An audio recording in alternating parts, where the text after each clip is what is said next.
अस्सलाम वालेकुम to all my viewers and students last video में हम लोग सीपीआर चैप्टर 1 के जो स्टडी क्वेश्चंस हैं एंड वाले जो क्वेश्चंस हैं उनको हम सॉल्व कर रहे थे और काफ़ी हमने क्वेश्चन सॉल्व कर लिए थे। आज हम लोग रिमेनिंग करने जा रहे हैं।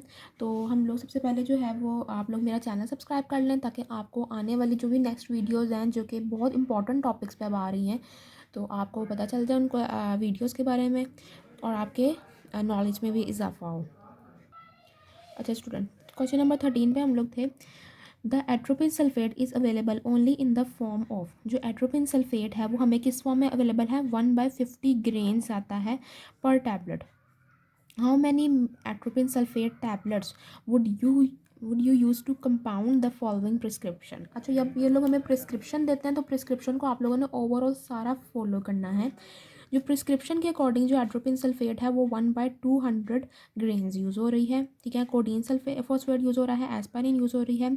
जो DTD है ये आ जाता है नंबर ऑफ डोजेस कितने होंगे। डोजेस उन्होंने कहा 24 कैप्सूल और जो उन्होंने रिकमेंडेड कितना किया, यानी कि जो डिस्पेंस करने हैं, जो कंपाउंड करना है वो 24 कैप्सूल्स करने हैं और जो उन्होंने रिकमेंडेशन दी है वो 1 कैप्सूल है प्रोरिनेटा, ठीक है, जब भी ज़रूरत हो। तो हम लोगों ने देख लेना है कि कितने जो है एट्रोपिन सल्फेट वो की टैबलेट्स बन सकती हैं, एट्रोपिन सल्फेट की टैबलेट्स बन सकती हैं इस प्रिस्क्रिप्शन के ज़रिए, ठीक है। जबकि हर टैबलेट के अंदर जो है 1/150 ग्रेन्स टैबलेट है, ठीक है ना। सबसे पहले हम लोगों ने देख लिया 1/50 ग्रेन्स जो है वो एक टैबलेट में मौजूद है, जबकि हमारे पास प्रिस्क्रिप्शन जो है हम लोगों ने जो हमें जो गिवन है वो उसमें है 1/200 ग्रेन्स। तो हम लोगों ने देख लेना है 1/200 ग्रेन से हमें कितनी टैबलेट्स ऑब्टेन हो सकती हैं, ठीक है ना। तो 1/200 ग्रेन से क्या करेंगे, 1 डिवाइड करेंगे 1/50 से इंटू 1/200, इसको सॉल्व करेंगे तो 1/50/200 आ जाएगा। ये ऊपर चला जाएगा, ये नीचे का नीचे ही 200 है, ठीक है। उसके बाद इसको हम लोग सॉल्व करेंगे तो 0.75 हमारे पास टैबलेट्स में थे, यानी कि इसको हम लोग जब कटिंग करते हैं 200 0 से कट गया 20 और 15 को हम लोग 3 के टेबल पे जो है वो कट करते हैं। 3 5 15, 3 4 3 के टेबल पे नहीं, 5 के टेबल पे। 5 3 15 एंड 5 4 20, ठीक है। इसको हम लोगों ने कट किया, इसका जो आंसर आया वो हमारे पास 3 को 4 से जब डिवाइड किया इधर, ठीक है, तो हमारे पास 0.75 टैबलेट्स हमारे पास आई। लेकिन DTD क्या है, यानी कि हमें जो रिकमेंडेड जो डोजेज़ हैं उन्होंने कितने कहा है, हमें 24। अब 24 से आप लोग जब इसको मल्टीप्लाई करेंगे तो 18 टैबलेट्स आएंगी, यानी कि जो एट्रोपिन सल्फेट की 18 टैबलेट्स यूज़ होंगी इतने कैप्सूल्स बनाने के लिए, ठीक है ना। तो इसको इस तरह से हम लोगों ने सॉल्व किया कि 1/50 को डिवाइड किया 1 से और मल्टीप्लाई किया 1/200 से, जिस तरह से हम लोग मैंने आपको पीछे बताया, और फिर हमारे पास जो आंसर आया उसको आप लोगों ने ये इससे जो टोटल जो उन्होंने प्रिस्क्रिप्शन में कैप्सूल गए हैं उससे मल्टीप्लाई किया है, ठीक है। उसके बाद आ जाता है क्वेश्चन नंबर 14। क्वेश्चन नंबर 14 में वो कहते हैं इन 25 ml of a solution for injection. 25 ml जो है हमारे पास एक इंजेक्शन का सोल्यूशन है। There are 4 milligram of drug, यानी कि 25 ml के अंदर 4 मिलीग्राम ड्रग मौजूद है। If the dose to be administered to a patient is 200 microgram, अगर डोज जो देना है वो 200 माइक्रोग्राम है तो ml में क्वांटिटी कितनी यूज़ होगी सोल्यूशन की, यानी कि ml जो सोल्यूशन किस में है 4 मिलीग्राम 25 ml है। डोज हमने कितना देना है 200 माइक्रोग्राम। वो पूछ रहे हैं कि अगर 200 माइक्रोग्राम जो है वो कितने ml में मौजूद होगा। ये सिंपल सा क्वेश्चन है, इसको सबसे पहले आप लोगों ने इसकी कन्वर्जन करनी है। कन्वर्जन किसकी, 200 माइक्रोग्राम की कन्वर्ट करनी है आप लोगों ने मिलीग्राम में। माइक्रोग्राम को मिलीग्राम में किस तरह से कन्वर्ट करते हैं, 1000 से डिवाइड करके। ये भी बहुत इंपॉर्टेंट है माइक्रोग्राम्स और मिलीग्राम की कन्वर्जन, क्योंकि बहुत ज़्यादा ड्रग्स जैसे हमारे पास डाइजॉक्सिन है और भी बहुत ज़्यादा ड्रग्स हैं जो माइक्रोग्राम्स में अवेलेबल होते हैं, तो आपको उसको कन्वर्ट करना पड़ता है मिलीग्राम में डोज एडजस्टमेंट के लिए और डोज जो इन्फ्यूज़ करने के लिए जब आप इन्फ्यूजन्स के ज़रिए देते हैं तो बहुत इंपॉर्टेंट होता है कि आपको फ़ौरन आपके जहन में आ जाए कि किस तरह से कन्वर्ट करना है आप लोगों ने। तो सबसे पहले 200 माइक्रोग्राम को आप लोग मिलीग्राम में कन्वर्ट कर देंगे, ठीक है। अच्छा, आंसर होना था हमसे पूछा है ml में, तो आपके दोनों दोनों तरीके हैं कि आप जो है वो पहले माइक्रोग्राम को मिलीग्राम में भी कन्वर्ट कर सकते हैं और बाद में जो है जो हमारे पास आता है कि 4 मिलीग्राम पर 25 ml जो उन्होंने हमें दिया है 4 मिलीग्राम पर 25 ml, आप इसी को माइक्रोग्राम में कन्वर्ट कर लो। तो डिपेंड करता है आप इसको मिलीग्राम में कन्वर्ट कर लो या 4 मिलीग्राम को माइक्रोग्राम में कन्वर्ट कर लो, ये that's only up to you, ठीक है, जो आपकी कन्वीनियंस है। 4 मिलीग्राम 25 ml में मौजूद है, तो 0.2 मिलीग्राम कितने ml में होगा? सिंपल सा क्वेश्चन है। 25 को डिवाइड किया, 4 से मल्टीप्लाई किया 0.2 से, जो आंसर आया आपका 1.24, जो कि अप्रॉक्सीमेटली इक्वल है 1.25 के। क्यों हम अप्रॉक्सीमेटली कह रही हूँ? क्योंकि जो है ये आप लोगों ने मैनुअली किया है, ठीक है ना। इसमें एरर आ सकता है, मिस्टेक्स आ सकती हैं कैलकुलेशंस के अंदर। तो आपका जितना अप्रॉक्सीमेट आंसर आता है ऐसा ऑप्शन है तो फिर ठीक है, लेकिन अगर दोनों, अगर मैं वही बात कहूँगी, अगर 1.24 भी है ऑप्शन में और 1.25 भी है, वैसे इतना क्लोज ऑप्शन होता नहीं है, अगर दोनों हैं तो फिर आप अपनी कैलकुलेशन को दोबारा चेक करोगे, ठीक है। लेकिन अगर इतना अप्रॉक्सीमेशन में आ गया, पॉइंट से पहला वाला वैल्यू और पॉइंट के बाद वाला एक डिजिट अप्रॉक्सीमेटली वो सेम आ गया, तो फिर आप लोग उसी को टिक कर दो, क्योंकि टेस्ट वगैरह में इसकी ज़रूरत होती है। लेकिन जब आप प्रैक्टिस कर रहे हो, हॉस्पिटल में हो या किसी सेटिंग में हो, क्लिनिकल सेटिंग में हो, फिर आप इसको कैलकुलेटर से कंफर्म करके एक्यूरेट डोज फाइंड करो, ठीक है। 1.254 कुछ होता नहीं है, ठीक है ना। ज़्यादातर 1.25 ही जो है ना, आप जब प्रैक्टिकली काम कर रहे होते हैं ना, तो इस तरह का आपको निकालनी पड़ती है। 1.25 या 1.5 इस तरह की डोज होती है। 1.24 की जो आपको डोज जो है ना, उसको आपको लेना मुश्किल होता है, ठीक है ना। 1.25 को लेना आसान है, ठीक है ना। आपको जो मेजरिंग सिलेंडर्स होते हैं उनमें आपकी जो है ना, इसकी ज़्यादा इजीली आप ले सकते हैं। उसके बाद क्वेश्चन नंबर 15 आता है, how many milligrams of papaverine will the patient receive each day? हर रोज़ पेपावेरिन का जो है वो कितना पेशेंट रिसीव करेगा? अगर हम लोग प्रिस्क्रिप्शन में देखें तो क्या है, पेपावेरिन कितना है 1 ग्राम, पेपावेरिन HCl। एक्वा कितना है 30 ml। अब सिर्फ क्वांटिटी सफिशेंट ऐड करना है 90 ml। क्वांटिटी सफिशेंट ऐड करने का मतलब ये है कि इतना ही इसका वॉल्यूम है। फिर हम लोग इसको कैलकुलेट नहीं करेंगे, 30 और 90 को हम कैलकुलेट अलग से नहीं करेंगे। क्यों? क्योंकि हम लोगों ने 30 में डाला ही इतना है, तो इसलिए फिर हम लोग जो ओवरऑल जो लिक्विड की जो क्वांटिटी है वो 90 ml ही है। अब हम लोग देख लेते हैं कि उन्होंने प्रिस्क्राइब कितना किया। उन्होंने कहा इस 90 ml जो सिरप है, जो बना है सिरप, उसमें से 1 टीस्पून TID, यानी कि दिन में 3 दफ़ा लेना। अब 1 टीस्पून का मतलब क्या होता है, 1 tablespoon is equal to 15 ml and 1 teaspoon is equal to 5 ml। अब 5 ml दिन में 3 दफ़ा लोगे तो कितना बनेगा 15 ml। तो दिन में जो पूरा जो उसकी सिरप में से जो क्वांटिटी जा रही है वो 15 ml जा रहा है, यानी इस 90 ml के सिरप में से जो रोज़ वो पर्सन ले रहा है वो 15 ml ले रहा है। अब उस 15 ml के अंदर कितनी उसकी जो है वो क्वांटिटी है मिलीग्राम्स में, यहाँ पर ग्राम में गिवन है, हम लोगों ने मिलीग्राम्स में फाइंड करनी है। तो जो सिनेरियो वो क्लियर हुआ ना कि किस तरह से हम लोगों ने 90 ml में जो है 1 ग्राम है, हम लोगों ने देखना है 15 ml में कितने वो जो है मिलीग्राम्स मौजूद है। अच्छा, तो सबसे पहले हम लोगों ने 1 ग्राम जो उसको हम लोग कन्वर्ट कर लेते हैं मिलीग्राम्स में, क्योंकि हमने आंसर मिलीग्राम में निकालना है, ठीक है ना। तो हमारे पास कितना आ जाता है 1000 मिलीग्राम। उसके बाद हम लोगों ने देख लिया कि ये तो एक्वस की क्वांटिटी है ना, और ये सिर्फ क्वांटिटी सफिशेंट, ये उसी तरह लिखा हुआ है। जो उन्होंने हमें प्रिस्क्राइब किया वो है 15 ml पर डे। तो हम लोगों ने उसी तरह किया कि अगर 1000 मिलीग्राम 90 ml में है तो 15 ml में कितने मिलीग्राम मौजूद होगा। 1000 डिवाइडेड बाय 90, इसको मैंने थोड़ा उल्टा लिख दिया, आप लोग इसको दूसरी तरह लिख लेना जिस तरह हम पिछले क्वेश्चंस में करते आए हैं। 1000 डिवाइडेड बाय 90, इसको ये इसी तरह आएगा, मल्टीप्लाई 15 करना है, आपका 166.6 आंसर आ जाता है, ठीक है ना। आंसर जो सी है वो ऑप्शन जो है अप्रॉक्सीमेट इक्वल है, तो हमारे पास आंसर आ जाता है 166 मिलीग्राम जो है वो पर्सन रोज़ रिसीव कर रहा है पेपावेरिन का, ठीक है। उसके बाद आ जाता है question number 16, considering the following formula, how many grams of sodium bromide should be used in filling this prescription? इस प्रिस्क्रिप्शन में कितने ग्राम सोडियम ब्रोमाइड यूज़ होगा? जो प्रिस्क्रिप्शन उन्होंने हमें दी हुई है उसमें कितने यूज़ हो रहा है 1.24, ठीक है। हम लोगों ने इसको सारा देख लिया, और हमारे पास जो उन्होंने डोजेज जितने का है वो है 24। तो हम लोगों ने देख लेना कि हमारे पास इस प्रिस्क्रिप्शन को फिल करने के लिए जो है वो कितने जो है ग्राम सोडियम ब्रोमाइड यूज़ होने वाला है। इसका बिल्कुल सिंपल सा है, उन्होंने हमें एक प्रिस्क्रिप्शन का बताया हुआ है, ठीक है ना। 1.2 ग्राम उसमें इसकी क्वांटिटी है, और उन्होंने हमें रिकमेंड कितना किया है 24 इस तरह की प्रिस्क्रिप्शंस बनेंगी, या 24 कैप्सूल या 24 जो भी इसके होंगे, उसके लिए कितनी होगी 1.2 को मल्टीप्लाई कर देना 24 से, आपका आंसर आ जाएगा। ये सिंपल सा क्वेश्चन था बिल्कुल ही। ये इस तरह के जो छोटे क्वेश्चन हैं इनके आने के बहुत ज़्यादा चांसेस होते हैं पेपर में। बाकी जो लंबे क्वेश्चन है वो आपको आने चाहिए, क्योंकि वो आपकी प्रैक्टिकल फील्ड के लिए इंपॉर्टेंट है, ठीक है। उसके बाद क्वेश्चन नंबर 17 पे आ जाते हैं, हाउ मैनी ml, कितने ml लगेंगे 7.5% स्टॉक सोल्यूशन के of KMnO4 should be use to obtain KMnO4 needed, यानी कि कितने ml इस स्ट्रेंथ के सोल्यूशन के यूज़ होंगे अगर हम लोगों ने ये प्रिस्क्रिप्शन बनानी है। KMnO4 quantity sufficient distilled water में हम लोगों ने ऐड करना है 1000 ml। जो उन्होंने हमें प्रिस्क्रिप्शन दिया वो है 2 teaspoon diluted to the 500 ml, yield करता है 1:5000 सोल्यूशन। अच्छा, ये क्वेश्चन जो है वो ज़रा कॉम्प्लिकेटेड है, तो इसको सबसे पहले मैं आपको एक्सप्लेन कर देती हूँ कि ये उन्होंने किस तरह से जो है हम लोगों ने इसको सॉल्व करना है। जो डिस्टिल्ड इसका हम लोगों ने इस स्टॉक सोल्यूशन KMnO4 का जो स्टॉक सोल्यूशन है हम लोगों ने इसके ml फाइंड करना है। उन्होंने हमें उसकी स्ट्रेंथ गिवन है, हमने देखना है इसमें से कितना लेंगे जिसमें अगर हम लोग पानी 1000 ml डालें, ठीक है ना, और अगर हम लोग उसमें से ये एक सोल्यूशन बन गया, ठीक है, और 2 टीस्पून अगर हम लोग इस सोल्यूशन में से लेते हैं ना और उसको डाइल्यूट करते हैं 500 ml में, तो हमारे पास जो स्ट्रेंथ बनती है ना वो बनेगी 1:5000, ठीक है।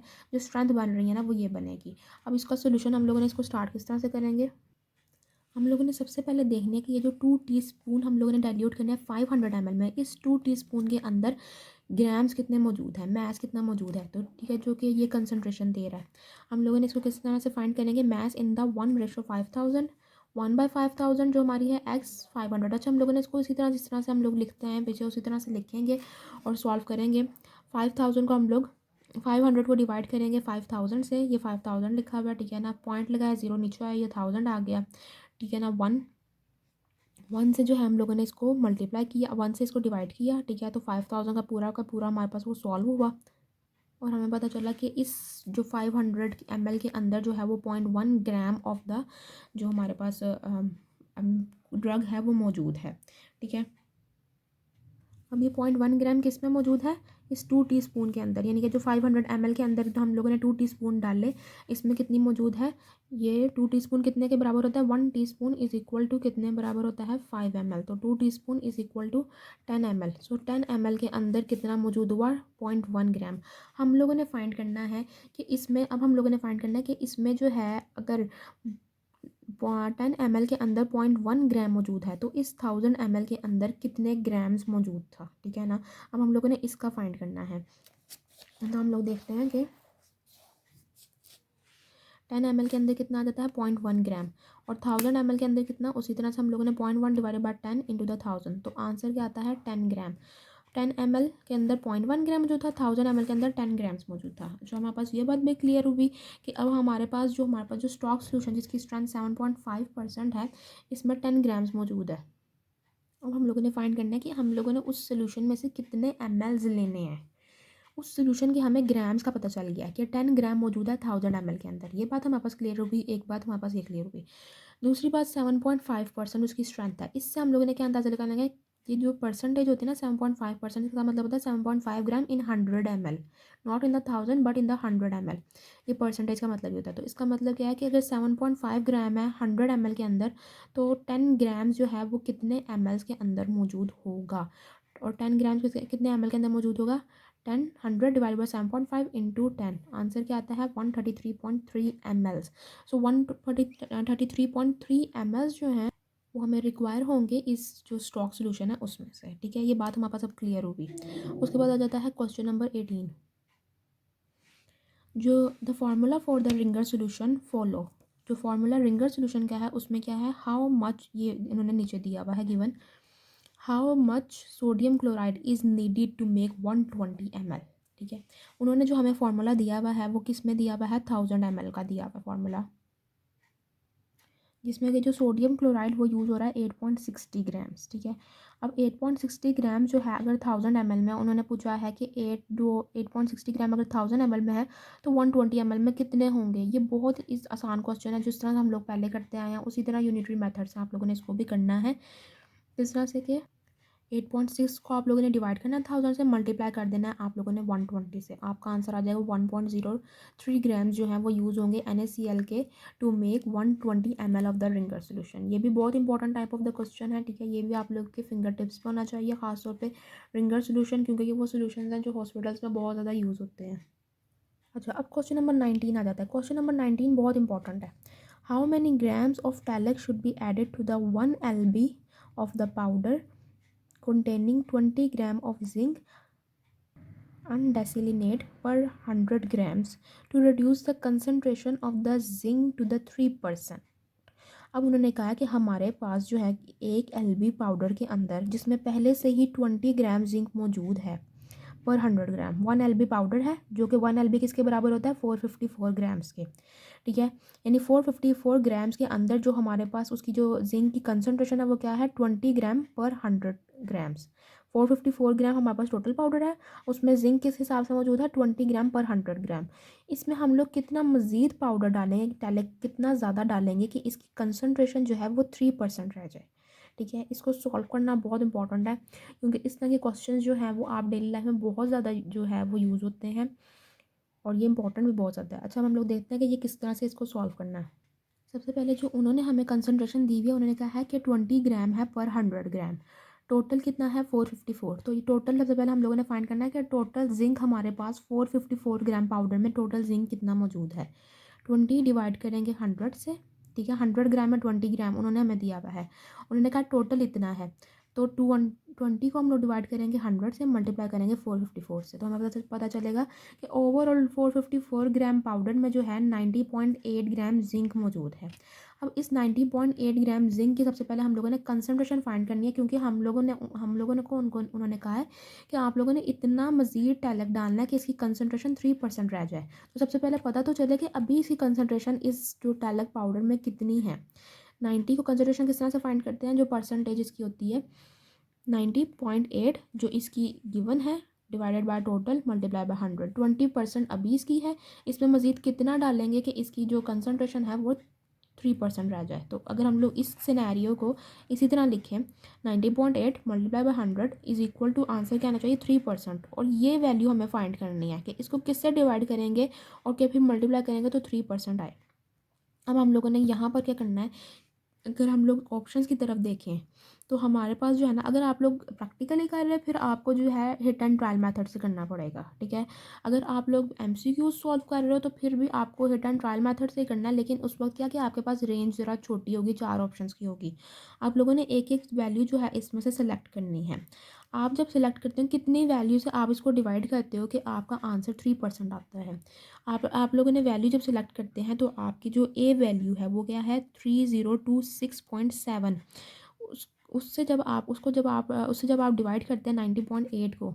ठीक है, 90.8 डिवाइडेड बाय 3026.7 मल्टीप्लाई किया 100 से 2.99 जो कि अप्रॉक्सीमेटली इक्वल है 3% के। ठीक है, आपका आंसर आता है ये। लेकिन अगर हम लोग देखें तो हमें पता चलेगा कि ऑलरेडी टैलिक उसमें कितना मौजूद है। ठीक है, अगर हम लोग पीछे भी देखते हैं तो हमें पता है कि ये आंसर नहीं है। ठीक है ना, ये वाला जो 3.3026 आंसर नहीं है, लेकिन परसेंटेज 3 इसी से ही आती है। तो हमारे जहन में सबसे पहला पॉइंट आना चाहिए ये कि जो 454 तो पहले से मौजूद है, मज़ीद हम लोग ये 454 से इसको डिवाइड किया तो 20% आया। अब इसमें से मज़ीद इसको हम लोगों ने रखा तो 3% आया। तो इसमें से 454 को पहले हम लोग माइनस करेंगे क्योंकि 454 पहले से उसमें अंदर मौजूद है। ठीक है, now we have already 454 gram of talc. ठीक है, इसमें से हम लोग इसको माइनस करेंगे तो आपके पास आंसर एग्जैक्टली वही आएगा जो ऑप्शन नंबर बी में है।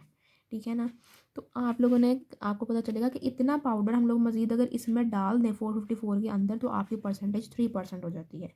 ठीक है, ये बहुत इंपॉर्टेंट है। अब ये आप लोग सोच रहे हैं कि मैंने ऑप्शन से ही आपको सिलेक्ट इसलिए करवा रही हूँ ताकि आपका टाइम बचे, आप लोग जल्दी क्वेश्चंस को सॉल्व कर सकें। अगर आप लाइफ में प्रैक्टिकली काम कर रहे हो तो फिर आप लोग को जो आपका जो है हिट एंड ट्रायल मेथड से करते हैं। जो हिट एंड ट्रायल मेथड होता है कि जैसे जैसे आप ऑप्शंस लगाई जो जो परसेंटेज जिस पे ये परसेंटेज जो है वो पूरी आएगी वही आपकी क्वांटिटी होगी।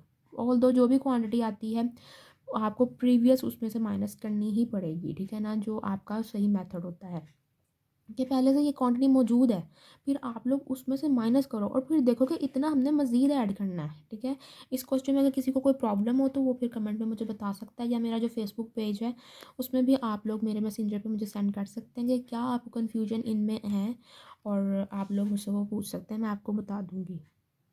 क्वेश्चन नंबर 20 आ जाता है, how many ml of the 0.9% aqua solution can be made from the 20 gram of sodium chloride. यानी कि कितने ml जो है वो 0.9% एक्वा सोल्यूशन का बन सकता है from the 20 gram sodium chloride.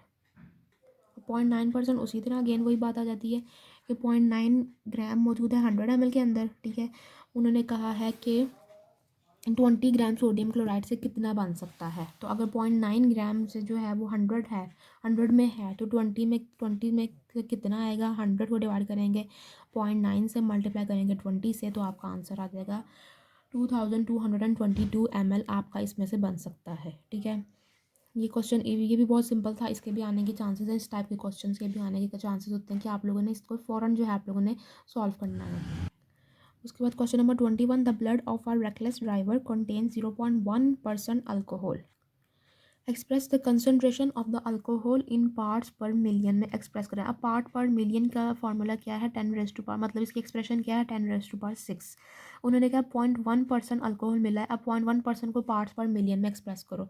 इसको किस तरह से करेंगे, सबसे पहले 0.1% हमें पता है कि 0.1% कितना होता है, 0.1 ग्राम इन 100 ml। पार्ट्स पर मिलियन में हम लोगों ने करना है, 100 ml में 0.1 ग्राम्स है, तो पार्ट्स पर मिलियन का जो वैल्यू होती है 10⁻⁶, 1 2 3 4 5 6, उसमें किस तरह से आप एक्सप्रेस करोगे, 0.1 को डिवाइड करोगे 100 से, मल्टीप्लाई करोगे इसके साथ, आपका आंसर आ जाएगा 1000 पार्ट पर मिलियंस, ठीक है ना। यानी कि पर मिलियन जो पार्ट हैं वो इसके 1000 पार्ट्स जो हैं वो अल्कोहल के मिले हैं पर मिलियन, ठीक है। ये भी अब इसका सिंपल सा क्वेश्चन था। उसके बाद जो आ जाता है क्वेश्चन नंबर 22, वो थोड़ा सा कॉम्प्लिकेटेड है। अच्छा, मैं कॉम्प्लिकेटेड इसलिए बोल देती हूँ ताकि आप ज़्यादा तवज्जो से सुनें, इसलिए नहीं कि आप पहले ही उससे डिस्करेज हो जाएं या आप उसको जो है वो डिमोटिवेट हो जाए कि हम इसको सॉल्व नहीं कर सकते। आप लोग सॉल्व कर सकते हैं, ऑब्वियसली ये क्वेश्चन बहुत इंपॉर्टेंट है, फार्मासिस्ट को सॉल्व करने आने चाहिए, ठीक है। अच्छा, syrup is 85% wait by volume solution. Syrup is an, syrup क्या है, 85% वेट बाय वॉल्यूम सोल्यूशन है किसका, सुक्रोज का वाटर में। इट हैज़ अ डेंसिटी, इसकी ये है 1.313 gram per ml। How many ml of water should be added, कितना पानी इसमें डालेंगे कि जो सिरप है वो 125 ml बन जाए। अब 85% वेट बाय वॉल्यूम का मतलब है 85 ग्राम है 100 ml के अंदर, ठीक है। इसमें कितना पानी डालेंगे कि इसका 125 बन जाए, ठीक है। 85% है और इसकी डेंसिटी आ जाता है 1.313 ग्राम पर ml। दिखने में बड़ा सिंपल है लेकिन इसके कुछ स्टेप्स हैं, ठीक है, आप लोग उसको सॉल्व कर लोगे फिर बाकी सारा आसान है।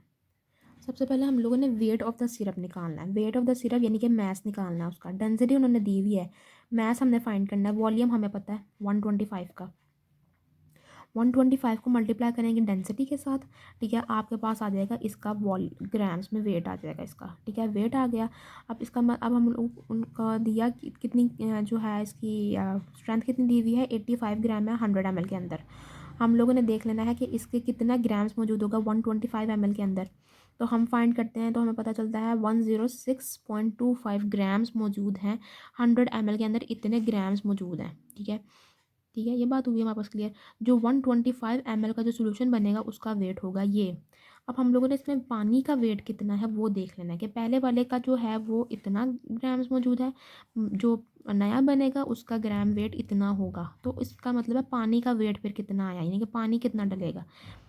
पानी जो है वो 164.125 में से माइनस करेंगे 106 को, ठीक है, तो हमारे पास आएगा 57.8875 ग्राम्स आएगा हमारे पास, जिसका जो वॉल्यूम है वो बनता है 57.90 ml। यानी हम लोगों ने सिंपली, अच्छा बात यह है कि आप लोग ये भी सोच सकते हो कि 100 अगर 85 जो 100 ml के अंदर मौजूद है, आप लोगों ने 125 ml का सिरप बनाना है, तो आप लोग सिंपली यूँ भी तो कर सकते हो कि 25 ml मज़ीद डाल दोगे, लेकिन नहीं, इस तरह नहीं होता। जो सिरप है वो सुक्रोज़ का सोल्यूशन है, ठीक है ना। सुक्रोज़ जब पिघलती है, ठीक है, तो उसका अपना भी वेट होता है, वो भी वॉल्यूम को जो है वो इन्हांस कर देती है। तो इसलिए आप लोग सिंपल जो है वो ये नहीं कह सकते कि 25 ml और डाल दो तो वो बन जाएगा। आप लोगों ने जो वेट है शुगर का, भी जो वेट होगा सुक्रोज का, उसको भी कंसिडर करना है। फिर आप लोगों ने जो है इसके ज़रिए आप लोगों ने फाइंड करना है। इनके सिंपली क्या है कि सबसे पहले वेट 125 ml का देख लेना है कि जो 125 ml ऑफ द सिरप बनेगा उसका वेट कितना होगा, वो देख लिया। इस वाले के अंदर जो है फिर उसके अंदर ग्राम्स कितने मौजूद होंगे ये देख लिया। 125 ml जो सिरप बनेगा उसका ओवरऑल वेट कितना होगा, उसमें ग्राम्स का वेट कितना होगा, ठीक है, ओवरऑल वेट और ग्राम्स का वेट, यानी कि सुक्रोज़ का वेट हुआ ना, ये सुक्रोज़ का वेट ये है, ओवरऑल वेट जो है वो ये है। तो इसका मतलब क्या, आप लोग इसमें से माइनस करोगे तो आपके पास पानी का वज़न निकल आएगा, और पानी का वज़न ग्राम्स जो है वो ml के इक्वल होते हैं, ठीक है ना, जब आप खास तौर पर लिक्विड्स में आप लोग ले रहे हो तो। उसके बाद क्वेश्चन नंबर 3 आ जाती है, how many grams of benzonium chloride should be used in preparing 5 gallons of 0.025% of weight by volume solution. उन्होंने कहा कितने ग्राम बेंजोनियम क्लोराइड के यूज़ होंगे 5 गैलन ऑफ द सोल्यूशन बनाने के लिए, जिसकी जो स्ट्रेंथ है, जिसकी जो कंसनट्रेशन है वो 0.025% वेट बाय वॉल्यूम है। 5 गैलन्स को सबसे पहले आप लोग जो है वो एम में देख लें कि एम में कितने होते हैं ये, ठीक है, क्योंकि वेट बाय वॉल्यूम जो निकलता है ना वो होता है एम में, तो इसलिए आपको पहले गैलन्स का वेट जो है एम में कन्वर्ट करना पड़ेगा। 1 gallon is equal to 3785 ml के बराबर होता है, ये आपको याद करना पड़ेगा, ठीक है। 5 गैलन्स कितने के बराबर होगा, आप उसको 5 से मल्टीप्लाई कर दो, ठीक है। उसके बाद आ जाता है 1000 ml, यानी कि 0.025 वेट बाय वॉल्यूम था। अगेन मैंने वही बात कही कि जो वेट बाय वॉल्यूम होता है उसका मतलब होता है कि इतना वेट 100 ml में मौजूद है। तो अगर 100 ml में इतने ग्राम्स मौजूद है तो इतने ml 18,925 ml में कितने ग्राम्स मौजूद होगा, ठीक है। तो आप लोग उसको उसी तरह डिवाइड करो, मल्टीप्लाई करो, 4.73 आंसर आता है आप लोग का, ठीक है। तो ग्राम्स आपको बेंजोनियम क्लोराइड के पता चल गया जो कि यूज़ होने हैं 5 गैलन बनाने के लिए। उसके बाद आता है question number 24, how many grams of menthol should be use to prepare this prescription. Menthol के कितने ग्राम्स यूज़ होते हैं इस प्रिस्क्रिप्शन को बनाने के लिए। अब मैंथोल इसमें कितना यूज़ हो रहा है, 0.8% यूज़ हो रहा है, और अल्कोहल क्वांटिटी सफिशेंट कितनी डली हुई है वो 60 ml। 8% का मतलब कितना होता है, 100.8 ग्राम्स इन 100 ml, और उन्होंने पूछा 60 ml में कितना मैंथोल यूज़ होगा। अब हम लोगों ने उसी तरह देखना है कि जो है 100 ml में अगर जो है 0.8 है तो 60 में कितना होगा, इसको उसी तरह से हम लोगों ने कर देना। ये भी सिंपल क्वेश्चन है यूनिटरी मेथड वाला, और ये इंपॉर्टेंट क्वेश्चन है, जो छोटे छोटे क्वेश्चन है ये पेपर पॉइंट ऑफ व्यू से इंपॉर्टेंट है, आपको आने चाहिए। Now comes towards the question number 25. How many ml of 1:1500 solution can be made by dissolving 4.8 gram of cetyl pyridinium chloride in water? यानी कितने ml जो हैं वो इस सोल्यूशन के बनेंगे अगर हम लोग डिज़ोल्व करेंगे 4.8 gram of cetyl pyridinium chloride in water. Solution की स्ट्रेंथ कितनी बताई है, 1:1500 ml में उन्होंने हमसे पूछा है कि कितने ml बनेंगे। देखते हैं किस तरह से सॉल्व होता है। 1:15 का मतलब क्या है कि 1 ग्राम है 1500 ml में, बताया उन्होंने कितना होगा, उन्होंने पूछा 4.8 ग्राम से कितने बन सकते हैं, यानी अगर 1 ग्राम से 1500 ml बना हुआ है, एक स्ट्रेंथ बनी हुई है, तो 4.8 ग्राम अगर हम लोग यूज़ करेंगे तो कितना होगा। आप लोगों ने सिंपली इसको मल्टीप्लाई कर देना है। जस्ट थोड़ा सा आप लोगों ने बस एक मतलब अगर आपके जहन में एक पिक्चर क्लियर हो जाए क्वेश्चन की तो आप लोग इजीली सॉल्व कर सकते हैं उसको। इनकी प्रैक्टिस ज़्यादा से ज़्यादा करें। मैं ये सॉल्व एक्सरसाइज क्वेश्चन इसलिए करवा रही हूँ क्योंकि बाज़ औक़ात कुछ क्वेश्चन सॉल्व नहीं होते और उससे मिलते जुलते क्वेश्चन पेपर में आ जाते हैं, तो बच्चों को वो सॉल्व हुआ क्वेश्चन जो है अगर उसके माइंड से एक दफ़ा गुजरा हुआ तो वो उस तरह के रिलेटेड क्वेश्चन भी सॉल्व कर सकता है। आप डिफरेंट तरह की जो फार्मास्यूटिकल कैलकुलेशन बुक की जो बुक है उनको लें, उनको प्रैक्टिस करें। पेपर पॉइंट ऑफ व्यू से ऑल्दो इनका पार्ट इतना ज़्यादा नहीं होता, और अगर लंबा क्वेश्चन हो फिर आपको उसमें टाइम लगाने की ज़रूरत नहीं है, आप दूसरे क्वेश्चंस को पहले अटैम्प्ट कर लें। लेकिन अगर आप प्रैक्टिकल फील्ड में हैं तो आपको ये आने चाहिए, और जितना आपको ये अच्छा आएगा, जितना रैपिडली आप इसको सॉल्व करेंगी, आपकी एज अ फार्मासिस्ट वर्ड्स जो है वो उतनी इंपॉर्टेंट उतनी ही ज़्यादा बढ़ेगी। अब आ जाते हैं क्वेश्चन नंबर 26 पे। ये भी बहुत इजी और सिंपल है। जो मैन्युफैक्चरर है उसने स्पेसिफाई किया है कि 1 डोमीब्रो टैबलेट जो है वो डिज़ोल्व होती है 1 पिंट ऑफ टैबलेट में, और वो बनाती है modified Burow solution approximately equivalent to 1:40 dilution. यानी अगर 1 Domeboro tablet 1 pint of water में डिज़ोल्व होती है तो इसकी जो स्ट्रेंथ बनती है वो ये है। How many tablets should be used in preparing half gallon of 1:10 dilution. ठीक है, अब उन्होंने क्वेश्चन अपनी तरफ से कॉम्प्लिकेट किया, लेकिन ये अगर आप लोग इसको सॉल्व करोगे तो आसान है। उन्होंने पूछा क्या हुआ, टैबलेट्स में हमसे पूछा है, तो हम लोगों ने भी जो है तो इसको सबसे पहले जो कन्वर्जन्स हैं जो गैलन की और पिंट की वो करनी है, और फिर हम लोगों ने आंसर निकालना है। 1 tablet is equal to 1 pint, यानी कि 1 टैबलेट जो है वो डिज़ोल्व हो रही है 1 पिंट ऑफ वाटर के अंदर। ठीक है, अब उसके बाद क्या आता है हमारे पास, गैलन और पिंट को हम लोगों ने कन्वर्ट करना है। अब ये भी कन्वर्जन आपको याद करनी पड़ेगी कि 8 पिंट्स जो है वो बराबर है 1 गैलन के। अगर 8 पिंट्स 1 गैलन के बराबर हैं तो जो उन्होंने हमसे पूछा है कि कितना यूज़ होगा हाफ गैलन, कितने टैबलेट्स यूज़ होंगे हाफ गैलन को प्रिपेयर करने के लिए, जिसकी जो स्ट्रेंथ है 1:10 निकले। तो हम लोगों ने क्या पता चलता है कि 4 पिंट्स जो है वो हाफ गैलन को बनाने में यूज़ होंगे। अब 1 टैबलेट में 1 पिंट्स जा रहे थे, 4 पिंट्स जा रहे हैं, तो इसका मतलब है कि 4 टैबलेट्स होंगी हाफ गैलन के लिए। ये बात हमारे पास क्लियर हुई कि हाफ गैलन को बनाने के लिए 4 जो है टैबलेट्स यूज़ होंगे। लेकिन उन्होंने हमें कंसनट्रेशन बताई है। पहले की जो कंसनट्रेशन थी 1:40 थी, अब की जो उन्होंने कंसनट्रेशन पूछी है वो 1:10 है। ये आप लोग किस तरह से करोगे? हम कहते हैं अगर 1:40 की जो कंसनट्रेशन है वो बन रही थी 4 टैबलेट से, यही बात थी ना हमारे पास कि अगर हम लोग ये बनाएंगे, अगर हम लोग इसको लेके चलते हैं कि एक टैबलेट जो 1 मिनट में डिजॉल्व हो रही है, तो 4 पिंट्स अगर हाफ गैलन के बराबर है तो 4 टैबलेट्स होंगी, ठीक है ना, 1 टैबलेट्स पर पिंट। तो इसका मतलब है यहाँ पर हमारे पास जो कंसनट्रेशन आ रही थी वो कितनी आ रही थी? 1:40 की कंसनट्रेशन आ रही थी, ठीक है। तो अब हमारे जहन में यही आता है कि अगर हमारे पास जो है 1:40 की कंसनट्रेशन के अकॉर्डिंग ही हमने चलना है, तो 4 टैबलेट्स डाल देंगे 1/2 गैलन के अंदर, 1.5 गैलन के अंदर। लेकिन उन्होंने हमें बताई है ये वाली 1:10 की। तो हम लोगों ने क्या करना है, 1:40 जो है वो बन रही थी 4 टैबलेट से। 1:10 किससे बनेगी, कितने टैबलेट से? 4 को डिवाइड करना है 1/40 से, मल्टीप्लाई करना है 1/10 से। इसको आप लोग इस तरह से सॉल्व कर लेंगे। 1/40 जो है 40 ऊपर चला जाएगा, 1 नीचे आ जाएगा, और 1/10, 10 तो पहले ही नीचे है। इसको मल्टीप्लाई करेंगे तो 16 टैबलेट्स बनाएगा 1:10 की कंसनट्रेशन, ठीक है ना।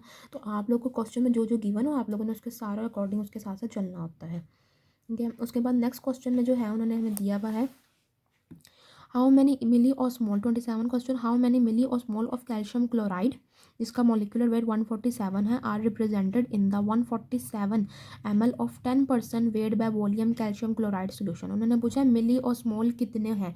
मिलीऑस्मोल का एक फार्मूला होता है, जो कि फार्मूला क्या है, वेट इन द ग्राम पर लीटर।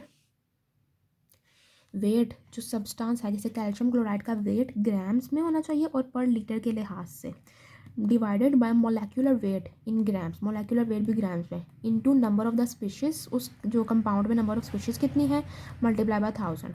अब हम लोग अगर देखें तो हमारे पास जो है वो 10% क्या है, वेट बाय वॉल्यूम, ठीक है ना। इसका कितना आ जाता है हमारे पास, 10% वेट बाय वॉल्यूम हमारे पास सोल्यूशन है। 10% वेट बाय वॉल्यूम का मतलब क्या है, 10 ग्राम है 100 ml में, यही है। हम लोगों ने फाइंड करना है 1000 ml में कितना है, क्योंकि ये जो वेट है ना ये ग्राम पर लीटर है, लीटर क्या होता है 1000 ml। तो हम लोगों ने सबसे पहले इसको 1000 ml में इसका वेट फाइंड कर लेना है। 1000 ml में वेट कितना निकलता है, 100 ग्राम्स, ठीक है। अब इस 100 ग्राम्स को हम लोगों ने डिवाइड करना है इसके मोलेक्युलर वेट, जो कि ग्राम पर लीटर 147 सही है, मल्टीप्लाई करेंगे 3 से। इस फॉर्मूले में हमने पुट करना है ना, इस फॉर्मूले में पुट करने के लिए हम लोगों ने सबसे पहले ग्राम पर लीटर का वेट निकालना है। 10% वेट बाय वॉल्यूम ग्राम पर 100 ml है, यानी कि 10 ग्राम पर 100 ml। जैसे मैंने आपको बताया 10% जो वेट बाय वॉल्यूम है या वेट बाय वॉल्यूम जो होता है वो वेट इन 100 ml होता है। तो हम लोगों ने 1000 ml में सबसे पहले निकाल के इसके लिए निकाला है। उसके बाद हम लोगों ने 3 से मल्टीप्लाई किया, मल्टीप्लाई बाय 1000, आपका आंसर आ जाता है 300 मिलीऑस्मोल्स, ठीक है। 300 मिलीऑस्मोल आपका आंसर आ गया। 3 क्यों, क्योंकि एक कैल्शियम है और 2 क्लोराइड है। नंबर ऑफ स्पीशीज हमारे पास 3 है। ये 27 हो गया। उसके बाद आ जाता है जो 28 क्वेश्चन है, वो बिल्कुल जो बुक की एक्सरसाइज है उसके अकॉर्डिंग है, आप लोग उसको सॉल्व कर सकते हैं, बहुत ईजी है। उसके बाद क्वेश्चन नंबर 29 आ जाता है, जो बिग बुक के जो चैप्टर है ना, चैप्टर में जो एक्सरसाइज दी हुई, चैप्टर में जो एग्जाम्पल्स दी हुई है ना, उनमें उन जैसा ये सेम है वो। अच्छा, उसके बाद आ जाता है 29 में, a pharmacist prepare 1 gallon of calcium chloride solution by mixing 565 gram of calcium chloride, ठीक है, in an appropriate vehicle. 565 gram calcium chloride का उन्होंने मिक्स किया किसी एक फार्मासिस्ट ने अप्रोप्रिएट व्हीकल में और प्रिपेयर किया 1 gallon. How many milliequivalents of potassium chloride, milliequivalents कितने हैं पोटेशियम क्लोराइड के, in 15 ml of this solution. यानी इस सोल्यूशन में से 1 गैलन के सोल्यूशन में से अगर हम लोग 15 ml निकालें तो उसमें मिली इक्विवेलेंट्स कितने होते हैं। मोलेक्युलर वेट, इसका एटॉमिक वेट 39 और पोटेशियम का 39, क्लोराइड का 35.5 है। इसके क्या स्टेप्स होते हैं, वैसे जो इन्होंने चैप्टर किया है वो ये क्वेश्चन भी बहुत इजीली कर सकते हैं, लेकिन मैं फिर भी एक दफ़ा रिकॉल करवा देती हूँ। इन एक्सरसाइजेस को सॉल्व करने से पहले जो क्वेश्चन है, आप लोगों ने पहले एक दफ़ा खुद चैप्टर नंबर 1 जो CPR है उसको आप लोगों ने एक दफ़ा पढ़ना है, फिर आप लोगों ने क्वेश्चन अटैम्प्ट करने की कोशिश करनी है। अगर आपके क्वेश्चन अटैम्प्ट नहीं होते फिर आप लोगों ने जो है इस वीडियो से हेल्प ले सकते हैं, या फिर आप लोग अगर रिकॉल कर रहे हैं, रिवीजन कर रहे हैं, ठीक है, आपका पेपर स्टार्ट होने वाले हैं, तो फिर आप लोग इस जो है वीडियो के ज़रिए हेल्प ले सकते हैं। वरना कोई भी आपकी जो प्रैक्टिकल अगर आप लोग ट्रेनिंग कर रहे हैं तो भी ये वीडियो आपके लिए बहुत ज़्यादा हेल्पफुल होगी, क्योंकि वहाँ पर जो हॉस्पिटल में डोज कैलकुलेशन बहुत इंपॉर्टेंट है। अच्छा, 1 गैलन के अंदर कितने ml होता है? 3785 ml मौजूद होता है, ठीक है। उन्होंने क्या ग्राम्स कितने हैं पोटेशियम क्लोराइड के? अगर हम लोग 1 गैलन को ml में कन्वर्ट करें तो 3785 ml आता है। ये तो हमारे पास पता है, हमने पिछले वाले क्वेश्चन में याद किया है। इसमें ग्राम्स कितने मौजूद है? 565 ग्राम, ठीक है। अब मॉलिक्यूलर वेट सबसे पहले आप लोग कैलकुलेट कर लो। 39 प्लस 35.5 74.5 पोटेशियम क्लोराइड का आपका निकल गया। इक्विवेलेंट वेट फाइंड करने का फॉर्मूला क्या होता है? Molecular weight divided by valency. Potassium chloride की वैलेंसी 1 है, 74.5 को आप 1 से डिवाइड करोगे वही आएगा। फिर मिली इक्विवेलेंट वेट, ये इक्विवेलेंट वेट था। इक्विवेलेंट वेट को आप लोग फाइंड किस तरह करते हैं? वैलेंसी से डिवाइड करते हैं। मिली इक्विवेलेंट वेट को जब डिवाइड, मिली होता है ना, मिली होता है 1000 से डिनोट किया जाता है इसको। 1000 से डिवाइड करेंगे, ये ग्राम्स में वैल्यू आएगी। अगर आप लोगों ने मिलीग्राम्स में लेना तो 1000 से मल्टीप्लाई कर देंगे, ठीक है ना। वो मतलब वो वैल्यू सेम ही रहती है। फिर आप लोगों ने ग्राम्स में लेना है तो आप लोगों ने इस तरह से कर देना है। अच्छा, अब ये 1 मिली इक्विवेलेंट कितना आया हमारे पास? 1 मिली। इस फॉर्मूले से आपको ये पता चलता है कि 1 मिली इक्विवेलेंट के अंदर इतने ग्राम्स जो हैं वो किस सब्सटेंस के या कंपाउंड के मौजूद हैं 1 मिली इक्विवेलेंट के अंदर। अच्छा, अब हमारे पास जो टोटल, ये हमने एक तरफ फाइंड कर लिया। अब जो हमारे पास जो टोटल वॉल्यूम था उसमें 565 ग्राम था, हमने फाइंड करना है 15 ml के अंदर, ठीक है ना। 15 ml के अंदर सबसे पहले ग्राम्स देख लेने हैं कि वो इसी तरह 565 को डिवाइड किया 3785 से, मल्टीप्लाई किया 15 से, क्योंकि हम लोगों ने पूरे सोल्यूशन के नहीं वो इक्विवेलेंट वेट निकालना, हम लोगों ने निकालना है सिर्फ 15 ml के अंदर से। मिली इक्विवेलेंट वेट हम लोगों ने फाइंड करना है सिर्फ 15 ml में से, ठीक है। तो हमने फाइंड किया 15 ml के अंदर ग्राम्स कितने हैं। उसके बाद आ जाता है हमारे, हमने अभी देखा था कि 1 milli equivalent is equal to 0.0745 grams के बराबर है, ठीक है। ये हम लोगों ने देखा था। इसका मतलब था कि 1 मिली इक्विवेलेंट के अंदर इतने ग्राम्स हैं, या इतने ग्राम्स बराबर है 1 मिली इक्विवेलेंट के। अब हमें पता चला 15 ml के अंदर 2.2 ग्राम्स मौजूद है। तो हमें हम लोगों ने देखना है कि इस 2.2 ग्राम्स में मिली इक्विवेलेंट कितने हैं। इतने ग्राम्स में 1 मिली इक्विवेलेंट था, 2.2 ग्राम्स में कितने मिली इक्विवेलेंट होंगे? 1 डिवाइडेड बाई 0.0745 इंटू 2.2 29.5 आता है, approximately equal to 30 milliequivalents, ठीक है। ये 3 स्टेप्स हैं। सबसे पहले मोलेकुलर वेट फाइंड करना है, फिर इक्विवेलेंट वेट फाइंड करना है, फिर मिली इक्विवेलेंट वेट। और मिली इक्विवेलेंट वेट अगर उन्होंने हमें पूरी ओवरऑल फॉर्मुलेशन का कहा होता है, फॉर एग्जांपल उन्होंने 1 गैलन का कहा होता, तो फिर हमारे पास जो है हम लोगों ने इसके अकॉर्डिंग निकाल लेना था 565 ग्राम्स के अकॉर्डिंग। अभी उन्होंने हमें 15 ml के अकॉर्डिंग आया, तो 15 ml में पहले हम लोगों ने ग्राम्स फाइंड किए हैं और फिर हम लोगों ने उसका मिली इक्विवेलेंट वेट निकाला है, ठीक है ना।